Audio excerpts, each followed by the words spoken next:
I want to show you a couple of things that I should have put in the end zone videos that I made, but I figured I'd make this little extras video to round those out. But this will show you how to fill in a pre-existing end zone with a solid color if you want to use a current end zone as a template, or you just want to redo it but it's got stuff in it and you want to clear it out.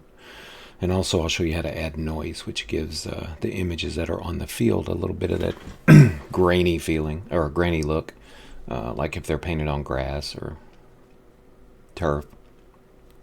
So we'll do it with Photoshop first. And here comes the register. Yep, nope.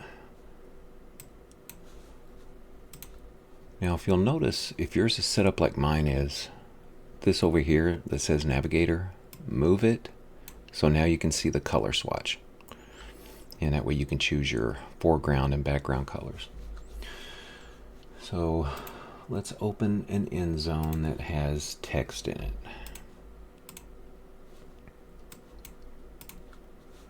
And I'm going to zoom in a little bit, and remember, when you enlarge this, you're not really changing the size of the image, you're just zooming in. And I like it to be a little bigger so I can see what I'm doing. But the first thing you need to do, and this is real simple, go to the magic wand tool and then click out here in the checkerboard part, and that should select all of it. And if you, as you can tell, it's got the little, as some people call it, the dancing ants all the way around. And then go to select and then inverse, and that's going, that now has changed it to this is highlighted, not this, but now this, the end zone, and it's perfectly outlined so you don't lose your little notch. And when I selected this part, in fact, let me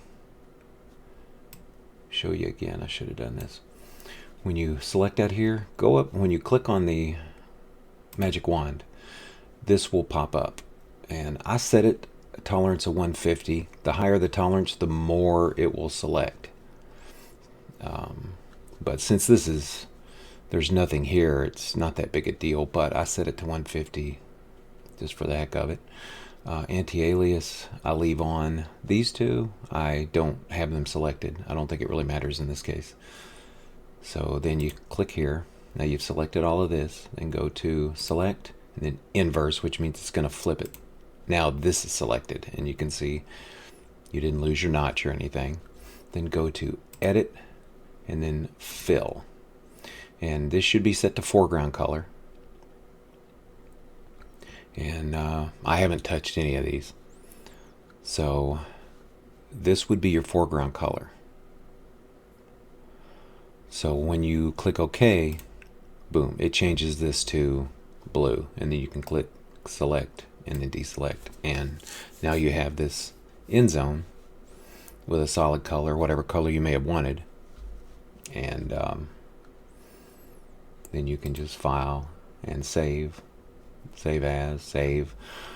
If you wanted to add text on it like I showed in my other videos, you can do that. Edit, undo, edit, step backwards. Okay. If you want to change the color, make sure you do it first here before you fill. So let's say I want to do that color. Let me do a green. Click OK. So now this top one, like I said, is your foreground. So now that you're set to do to change it to green. So go to edit, fill, and OK. And now it's green. And there you go. That's how you change the color. Now to add the noise, let's say you've put your logo or your text or whatever in here you want.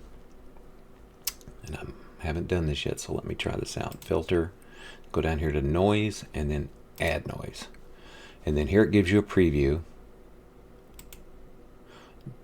Gaussian, I think, is a little more random.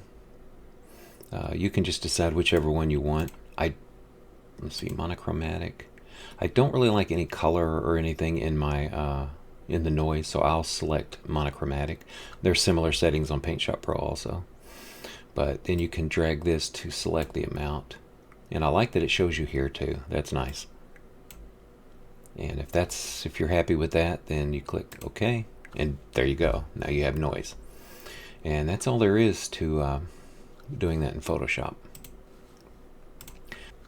Now we're going to do it in Paintshop Pro. And it's about as easy. Select the one you want to work with. Now over here, it's about the fourth one down. You may see selection or freehand or magic wand. Magic wand is what you want, so click that, then select out here. Now you notice in this one it didn't select all the way over here and down here because there's a little bit of a faded artifact here, probably from anti-aliasing. That's it's not letting it select, so it's not allowing it to continue all the way over here to select everything. And if you click over here, the same thing. It's only going so far. So normally you wouldn't necessarily have that problem, but sometimes you might run into that, and it's real easy to fix. Go over here to the magic wand, click freehand selection, and to make sure selection type is point to point. And then try to get as close to the edge as you can. Just click and let go. Then move down here to the corner, line it up, with the edge. Click and move over here. And you don't have to get up in the notch. Just get over to where you think the corner is. Click and then go up here. And you can actually come outside of that a little bit and still click. So line that up. Click and then come back to where you started. You can't necessarily see where you started, but you just remember where you started. Click and then right click, and then now you've selected it. And to get rid of that extra stuff that was out here, just hit selection, because right now this is selected. So go to selection, invert, and now see it's actually properly all the way around this, the way it should have been the first time. And then just hit edit and then cut. You all probably couldn't see it, but I could see the little artifacts down here, and now they're gone. So now that they're gone, you could select none and just double check to make sure everything that you wanted out of there is gone. Click magic wand again and then select. Perfect. And there's a little bit here. It's not that big a deal. You won't notice it on the field, but now everything out here is selected. So go to selections, invert. Now you've switched it to this being selected. And the invert, basically, if I hit it again, it'd go back to here. Then if I hit it again, it'd go back to here. So you're just flipping what's selected and what's not. But now this is all selected. So go over here to the bucket, the flood fill tool, and make sure this is set to 200.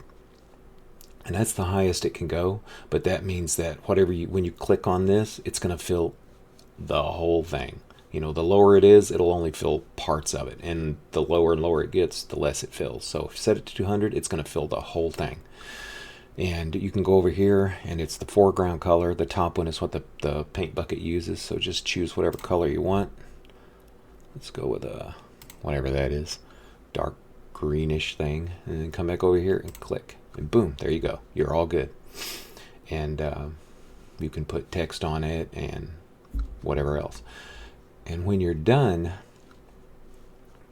with everything and you want to add the noise, go in Paintshop Pro, it's adjust, add remove noise, add noise.